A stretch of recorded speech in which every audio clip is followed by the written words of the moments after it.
Of course, our development wasn't finished. We are called Homo sapiens for a reason, and Homo erectus wasn't able to survive. Homo sapiens was. And while we love being social, being on Facebook, for example, I ask you how many of you are on Instagram or on Facebook or any of these social medias and what those reasons are. I would argue they're probably fundamentally social. We have developed a different independent drive, which Paul Lawrence calls the independent drive to comprehend. And I'm just showing you some images here. How many of you, I'm asking, like doing Sudoku, like playing trivia games? How many of you believe in any form of religion, any form of spirituality? How many of you like movies? How many of you read books?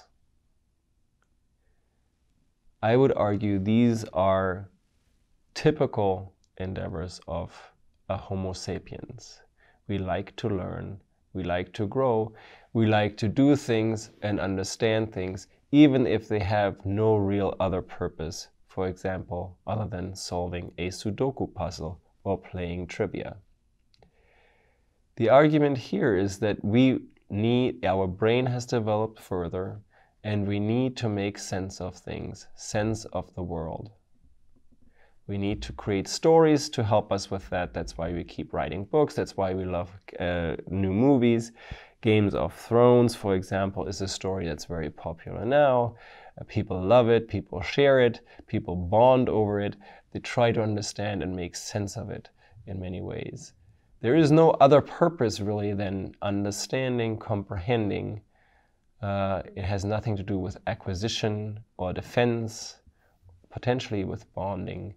But the point here is it's an independent drive that we as humans all share across the globe. I put up these various religious symbols here because they signify that once we became called Homo sapiens, religions emerged. We have very good record for that. And that means that our brain developed so far that we now ask the question why. We ask the question why are certain things happening? Why are certain things occurring? Why do I want to do X? Why not Y?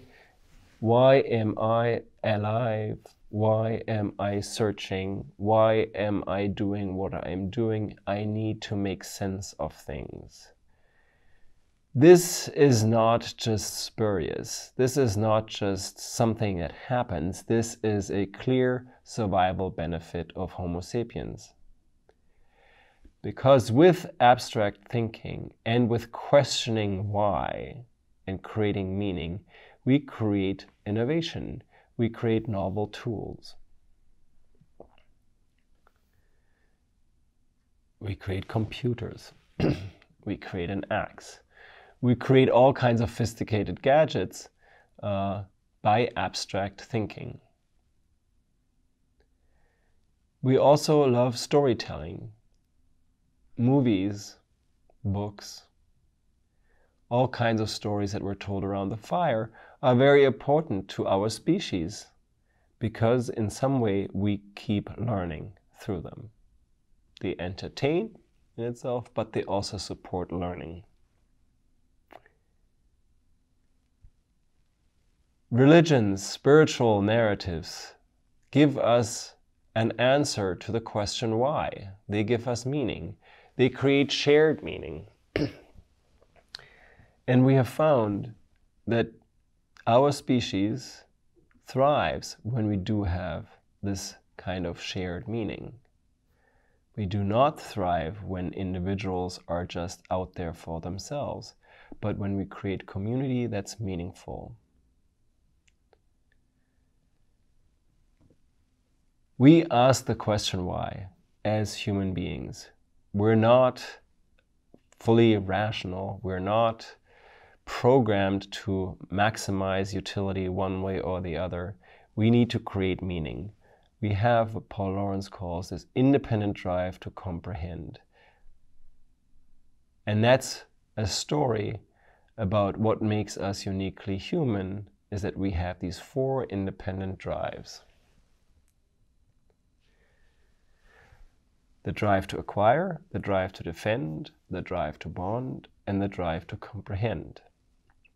And when those are in balance, then we can say we feel human, we feel alive, we flourish, we have dignity.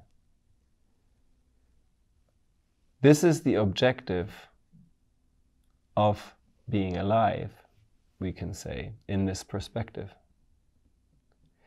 It is, in many ways, also a hint towards managers, leaders, to suggest, you know what?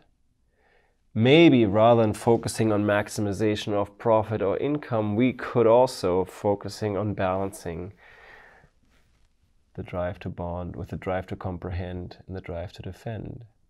We need to feel psychologically safe. We need to trust each other. We need to create a higher shared purpose together. We need to have meaning in life. That's a perspective that can be derived from this humanistic narrative.